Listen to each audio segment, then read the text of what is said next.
Okay, so hey everyone, today we'll be discussing the problem not assigning that came in today's Code Forces round 766.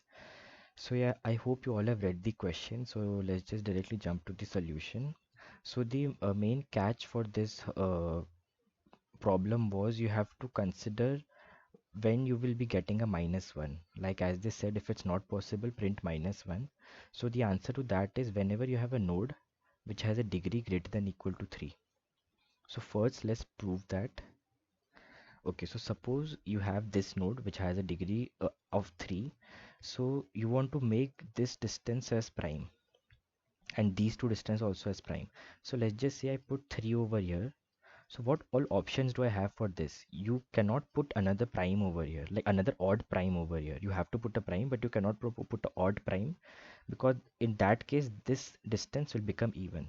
So you will be putting a 2 over here. After you have done that, let's come to this distance. So you have put an even prime over here. So the only option you have is to put a odd prime, in our case 3. So you will be putting a 3 over here because you cannot put 7, you can put 5, you also like here you can put 3 or you can put 5, you cannot put 7 because 2 plus 7 will give 9, which is again not prime. So you can put 3, you can put 5, then uh, similarly there will be many options like you can put 17, 17 plus 2 will give you 19. So yeah, I chose 3 for this problem. We'll be selecting 3 as a prime. Basically any odd prime which on adding with 2 gives you a prime. So 5 plus 2 is 7, so that 5 is a valid choice. Then 17 plus 2 is 19, so 17 is a valid choice. So you selected 3 over here, but then this distance becomes wrong. This distance becomes even because this is a odd prime, this is a odd prime. So that is why this is proved by contradiction, that why it is not possible for any node with degree greater than equal to 3 for have to satisfy the whole question, like to satisfy the requirements of this question. So that is not possible because just in case you think that I can put a 5, but still odd plus odd will give you even only. This distance will stay even. So that's not possible. So that was the case. You have to check if there is a node with in degree greater than equal to 3. If there is, then the answer is minus 1. You can see out and return. Otherwise, if you make a tree which has nodes all equal to 1 or 2, you will get a simple thread like structure. Like there won't be any branches or any, there would be nothing, there would be a simple thread. So all you have to do is put a 2 over here, put a 3 over here, put a 2 over here, put a 3 over here, put a 2 over here. This was the whole solution. You will be getting a simple, like the answer is only possible when you have a simple thread, and it will always be connected because it's given in the question that the tree is a connected and directed graph.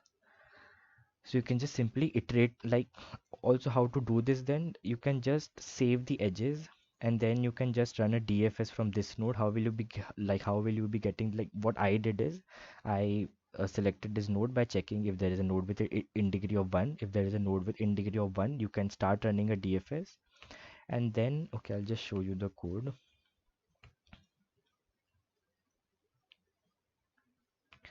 Okay, so yeah, so uh, then yeah, so I just made the graph and then I stored the edges I stored in such a way that a is always less than b, because this is undirected, so that doesn't actually matter. And also I stored the in degree.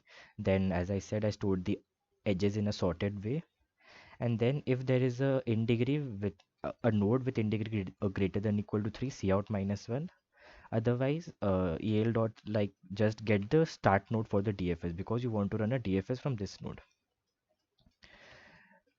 Okay, so then you have the start node. So just run a DFS. What is this DFS? This DFS is start, the parent, and the graph, the adjacency list.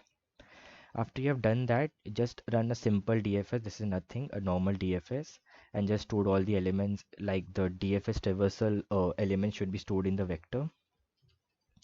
After you have done that, just iterate through the vector, and for every vi and vi plus 1, there is obviously an edge. That's why the traversal was possible.